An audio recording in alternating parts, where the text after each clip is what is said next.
আল্লাহ আল্লাহ আল্লাহ, এটা কি হইতেছে আল্লাহ? আপনি খালি একবার চিন্তা করে দেখেন ভাই, এই মুহূর্তে একটু আগে এখানে 3-4টা গাড়ি চলে গেছে এক লগে চলে গেছে 3-4টা গাড়ি।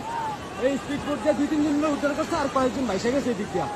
একবার চিন্তা করে দেখেন আল্লাহ আল্লাহ, এই অন্ধকারে আপনাদেরকে দেখাইতে পারতেছি না। আল্লাহ কি অবস্থা, আল্লাহ আল্লাহ মাফ করো, আল্লাহ হায় রে আল্লাহ, মাফ করো মাফ করো। দেখেন এখন এটা বন্ধই করে দিছে। ওই যে স্পিড বোট দিয়ে 4-5 জনের ভাইসা গেছিল, উদ্ধার করতেছে, 3-4টা গাড়ি একেবারে চলে গেছে। জাস্ট ইমাজিন করেন, চিন্তা করে দেখেন মানুষ কতটা ভয়াবহ সিচুয়েশনে আছে। আমি বলবো ভলেন্টিয়ারদের থেকে বেশি সরকারি উদ্যোগ এখন প্রয়োজনে সবকটা হেলিকপ্টার পাঠিয়ে দেন ভাই। মানুষের জীবন বাঁচান আগে ভাই। ভাই আল্লাহ দোহাই লাগে, মানুষের জীবন বাঁচান। আল্লাহ আল্লাহ আল্লাহ, এটা কি হইতেছে আল্লাহ? আপনি খালি একবার চিন্তা করে দেখেন ভাই, এই মুহূর্তে একটু আগে এখানে 3-4টা গাড়ি চলে গেছে এক লগে চলে গেছে 3-4টা গাড়ি। এই স্পিড বোট দিয়ে 2-3 জন উদ্ধার করছে, আর কয়েকজন ভাইসে গেছে এদিক দিয়া।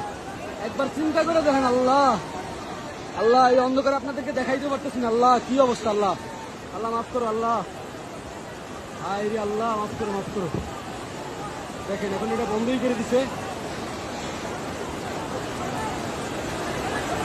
ওই যে স্পিড বোট দিয়ে 4-5 জনের ভাইসা গেছিল, উদ্ধার করতেছে, 3-4টা গাড়ি একেবারে চলে গেছে।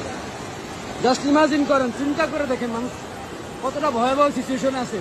আমি বলবো ভলেন্টিয়ারদের থেকে বেশি সরকারি উদ্যোগ এখন প্রয়োজনে সবকটা হেলিকপ্টার পাঠিয়ে দেন ভাই। মানুষের জীবন বাঁচান আগে ভাই। ভাই আল্লাহ দোহাই লাগে, মানুষের জীবন বাঁচান।